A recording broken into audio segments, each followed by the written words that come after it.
नमस्कार, देश काल में आपका स्वागत है। मैं हूं मुकेश कुमार। दोस्तों, अब धीरे धीरे ये साफ हो चला है कि ये चुनाव फंस गया है। यानी मोदी शाह जो मानकर चल रहे थे कि ये चुनाव उनके हक में जाएगा, उन्होंने पूरी तैयारी कर ली है। राम मंदिर की प्राण प्रतिष्ठा से जो ज्वार उठेगा उससे उनकी नैया पार हो जाएगी, या जो लाभार्थी योजना चल रही है वो उनके काम आएगा, या मीडिया के ज़रिए जो नरेटिव बनाना चाहते हैं उससे उनकी जीत सुनिश्चित हो जाएगी, या ईडी, सीबीआई वगैरह वगैरह उनके लिए उनके सामने जो विपक्ष है उसको ध्वस्त कर देगा और उसका मैदान साफ हो जाएगा, या कारपोरेट की शक्ति जो उसके पास है, जो अंधाधुंध पैसा है, उसके बल पर वो आसानी से चुनाव जीत लेगी। लेकिन ये अब इस पर एक बड़ा सा प्रश्न चिन्ह खड़ा हो गया है, क्योंकि जो माहौल दिख रहा है, जो हवा बदलती दिख रही है, उससे नहीं लगता कि बीजेपी के लिए साधारण बहुमत हासिल करना भी आसान बात होगी। कई लोग 200 तक, 200, 210, 220 तक की बात करने लगे हैं। राहुल गांधी तो 150 और 170 की बात कर रहे हैं, लेकिन हम उसमें नहीं जाते, क्योंकि राजनीतिक दल, राजनीतिक नेता अपने हिसाब से कैलकुलेशन करते हैं। लेकिन ज़्यादातर अब जो राजनीतिक विशेषज्ञ हैं वो मानने लगे हैं कि बीजेपी 272 का आंकड़ा पास पहुंचने में उसे बड़ी दिक्कत पेश आने वाली है, आ रही है, क्योंकि चीज़ें बदल गई हैं ज़मीन पर। जहां उनका गढ़ होता था वहां भी अब इक्वेशन बदल रहे हैं। और सबसे बड़ी बात, ये चुनाव लोकलाइज हो गए हैं बहुत ज़्यादा। यानी राष्ट्रीय मुद्दे, राष्ट्रीय नेतृत्व, अंतर्राष्ट्रीय छवि, ये सब मुद्दे काम नहीं आ रहे हैं। लोग स्थानीय मुद्दों पर बात कर रहे हैं। कुछ राष्ट्रीय मुद्दे भी हैं, लेकिन वो मोदी शाह के खिलाफ जाते हैं। जैसे एमएसपी को कानूनी गारंटी का सवाल है, बेरोज़गारी का मुद्दा है, या महंगाई का मुद्दा है। ये राष्ट्रीय मुद्दे हैं हालांकि, लेकिन इनमें बीजेपी और मोदी शाह बहुत डिफेंसिव हैं, क्योंकि उनकी इस मामले में वो कुछ कर नहीं पा रहे हैं, कुछ कह नहीं पा रहे हैं। जबकि कांग्रेस का घोषणा पत्र इस मामले में बहुत कुछ कह रहा है और वो उनके लिए एक मुसीबत बन गया, इसीलिए मोदी लगातार उस पर हमला कर रहे हैं। लेकिन ये तो एक छोटी सी भूमिका हुई।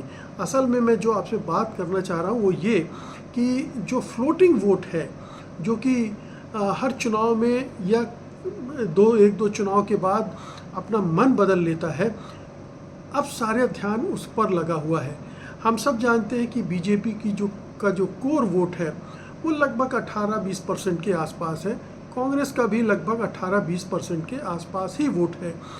लेकिन उसके बाद जो वोट आता है बीजेपी के पास, वो दूसरी वजहों से आता है। जैसे 2014 में अगर उसके वोटों में करीब 11% की बढ़ोतरी हुई, 72% की बढ़ोतरी हुई, तो ये क्यों हुई?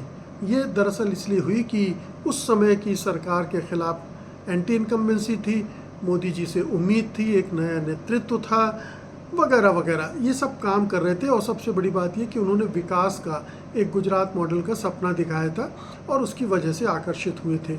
इसी तरह से पुलवामा का हमला जो हुआ और फिर बालाकोट में स्ट्राइक की गई भारत के द्वारा, उसका फ़ायदा बीजेपी को मिला और फिर उसके जो वोट परसेंटेज है 6% और बढ़ गए। तो ये जो 16-17% बढ़े हैं बीजेपी के, 18% वोट बढ़े हैं, वो दरअसल हिंदुत्व के वोट नहीं हैं, वो राम मंदिर के वोट नहीं हैं, वो विकास और बेहतर भविष्य के लिए दिए जाने वाले वोट हैं। और अब ऐसा लग रहा है कि उस जो ये फ्लोटिंग वोट है उसका मोह भंग हो चुका है मोदी जी से, उनकी सरकार से। तो उसमें से बहुत सारा वोट बैंक खिसकेगा इधर उधर, और उसी में सबसे बड़ी परेशानी बीजेपी फेस कर रही है। ये जो वोट बैंक है, फ्लोटिंग वोट बैंक है, जो कभी इधर जाता है कभी उधर जाता है, उसमें संविधान का मसला भी बड़ा काम कर रहा है। क्योंकि संविधान बदलने की बात जो बीजेपी के नेताओं ने कहनी शुरू की, उससे दलितों, आदिवासियों, पिछड़ों, इन सब के मन में एक आशंका भर गई है कि ये सरकार अगर फिर से आई तो वो संविधान बदलेगी और आरक्षण को भी ख़त्म नहीं करेगी तो कमज़ोर ज़रूर कर देगी। तो ये डर सता रहा है। तो ये एक ऐसा मुद्दा बन गया है जो बीजेपी के गले की हड्डी बन गया है, उससे वो मुक्त नहीं हो पा रही। इसके लिए वो हिंदुत्व का मुद्दा लेकर आई है और लगातार आप देख रहे हैं कि हिंदू मुसलमान की बात हो रही है।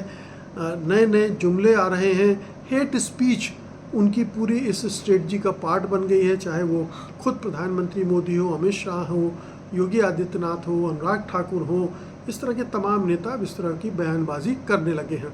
तो क्या ये जो हिंदुत्व का पुनर्जागरण करने की कोशिश की जा रही है, हिंदुत्व को खड़ा करके ये जो बंटवारा हो रहा था वोटों का, उसको रोकने की कोशिश की जा रही है, क्या वो कामयाब होगी? एक ये बहुत बड़ा सवाल है, क्योंकि अब हिंदुत्व का मसला काम करते हुए नहीं दिख रहा। राम मंदिर इस पूरे चुनाव में कहीं चर्चा का विषय ही नहीं। जो सर्वे हुआ है CSDS का, वो बताता है कि केवल 2% लोग हिंदुत्व के बारे में सोचते हैं और केवल 8% लोग राम मंदिर के बारे में। 27% लोग बेरोजगारी के बारे में सोच रहे हैं, भ्रष्टाचार के बारे में सोचने वाले,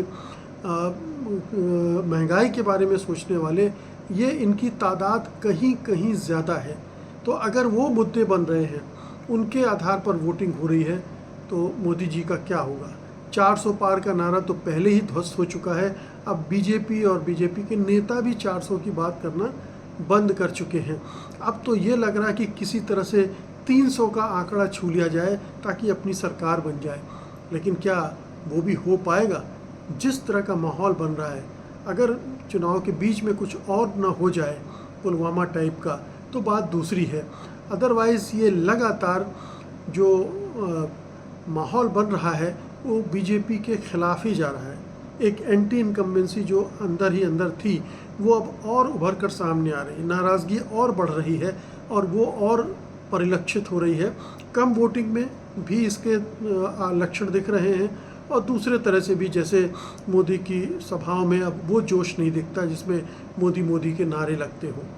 तो वो तमाम जो इंडिकेशंस हैं वो एनडीए और बीजेपी के खिलाफ जा रहे हैं, और इसीलिए आप देख रहे हैं कि मोदी जी, उनकी पार्टी के नेता किस कदर बौखलाए हुए हैं, किस किस तरह की हल्की टिप्पणियां कर रहे हैं, अपने पदों की गरिमा का ख्याल भी नहीं रख पा रहे हैं। तो ये नोट करने वाली बात है कि ये फ्लोटिंग वोट अब इस बार इस चुनाव में किस तरह से बिहेव करेगा और किस तरह से मोदी जी की किस्मत का फैसला करेगा, बीजेपी की और इंडिया गठबंधन की भी, कांग्रेस की भी, राहुल गांधी की भी। ये देखने की बात होगी। बहुत बहुत शुक्रिया आपका, धन्यवाद।